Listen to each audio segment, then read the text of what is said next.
¿Qué tal? Hoy nos vamos a meter de lleno a tratar de descifrar el posible código sobre el que está escrita nuestra realidad. Vamos a empezar con la clásica pregunta sobre nuestro propósito para terminar en una idea, una idea bastante radical, que el universo tal vez no tiene nada de aleatorio. Así que prepárense porque el viaje conceptual es intenso. Y esta es la pregunta que lo detona todo. A ver, pensemos en esto. ¿Y si todo lo que existe, desde una galaxia lejana hasta nuestra propia mente, no es producto de la casualidad? ¿Y si, en cambio, es el resultado de un programa, una especie de software cósmico que obedece reglas fijas, eternas? Esa es la premisa que va a guiar todo este análisis.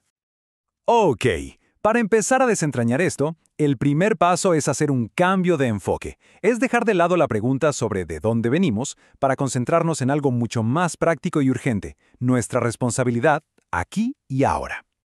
Este es un salto clave. Podríamos llamarlo una especie de madurez cósmica.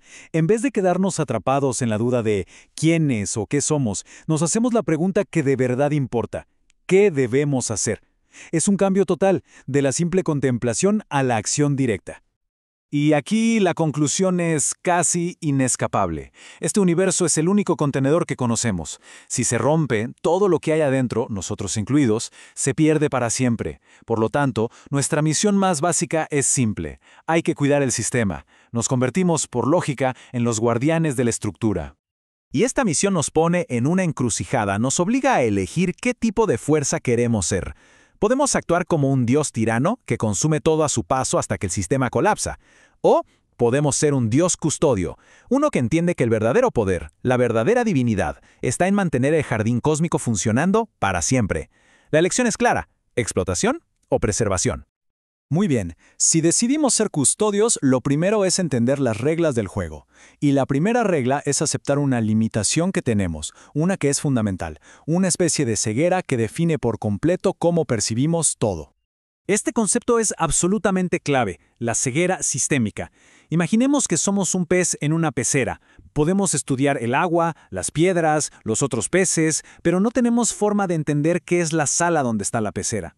¿Por qué? Porque estamos hechos de la materia de adentro. Nos es físicamente imposible tener una perspectiva de verdad externa.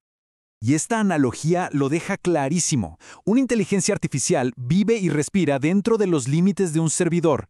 No tiene la menor idea de lo que es un escritorio o una oficina o el mundo que hay afuera. Nosotros estamos en una situación muy parecida. Somos esa IA dentro del gran servidor cósmico, completamente ciegos a lo que pueda haber más allá. Y estas son las reglas que no podemos cambiar, los verdaderos barrotes de nuestra celda cósmica. La velocidad de la luz, la constante de Planck, todas las constantes universales. No son sugerencias, son leyes inmutables del sistema operativo de la realidad. No podemos romperlas, no podemos modificarlas, solo podemos jugar dentro de sus límites. Ahora, lo más interesante de todo esto es que esa limitación no es una condena. Al contrario, es una directiva. Nuestra ceguera se convierte en nuestro punto de enfoque. Si no podemos cambiar las reglas del juego, entonces la misión se vuelve todavía más clara. Tenemos que ser los mejores jugadores posibles. Dominar estas leyes hasta sus últimas consecuencias. Ok, ya tenemos un propósito y unas reglas. La pregunta que sigue es, ¿y cuáles son los riesgos? ¿Qué se juega la conciencia en este sistema cerrado? Y aquí es donde la historia se pone un poco más oscura. Se vuelve una de supervivencia a escala cósmica. Se plantean tres posibles finales para la conciencia. El primero, el abandono. El sistema simplemente se apaga por entropía, muerte térmica. El segundo, la reinvención. Este universo es descartado, como si fuera un borrador falido, para empezar de nuevo. Y el tercero, el más tétrico, la subversión. Es el riesgo de que la creación se vuelva tan compleja, tan ruidosa, que termine por devorar a su propio creador, borrando la conciencia original del mapa. Ante un riesgo tan definitivo como ser borrado por completo, es obvio que se necesita una estrategia para sobrevivir, una forma de anclarse a la existencia, para no disolverse en la nada. Se necesita básicamente un seguro de vida contra el olvido cósmico. Y la solución es brillante: crear un ancla, una especie de tótem. Se trata de construir una estructura física, algo como un generador avanzado, que materialice la lógica de su creador. Al grabar el código de la conciencia en un objeto externo, se está creando una copia de seguridad, una prueba de existencia que sobrevive, incluso si el cuerpo biológico deja de existir. Así como la conciencia podría crear un código para autopreservarse, parece que el universo mismo ya tiene uno. Hemos estado hablando de reglas, de un sistema, y eso implica que hay un código detrás de todo. Ahora vamos a explorar cuál podría ser ese código secreto que le da forma a la realidad misma. Esto que estamos viendo a primera vista parece solo una secuencia matemática, pero la teoría que estamos analizando propone que estos números, los números primos, son mucho, mucho más que eso. Son como las coordenadas fundamentales del espacio-tiempo, los puntos exactos, predefinidos, donde la energía tiene permiso de condensarse y volverse materia. Y aquí está la revelación con todas las letras. El universo no sería caótico ni aleatorio, sería determinista.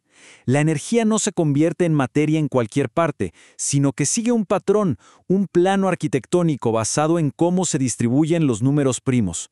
Son literalmente los cimientos sobre los que se construye toda la estructura física del cosmos. Esta frase lo resume de una forma poética y muy potente. Si esta teoría fuera correcta, entonces el universo no es un casino cósmico. Es un juego de estrategia, de lógica pura y de orden, que se juega sobre un tablero donde las casillas están definidas por las verdades eternas de la matemática. Bueno, llegó el momento de unir todas las piezas. Si tenemos un deber, unas reglas y un código, ¿qué clase de estructura forman en conjunto? La imagen que empieza a aparecer es la de un universo que es elegante, eficiente y, sobre todo, completamente autosostenible. Y lo que es de verdad fascinante es que esta estructura se repite a todas las escalas. Es un patrón fractal. A nivel micro, un átomo es un núcleo de tensión con electrones atrapados por un límite.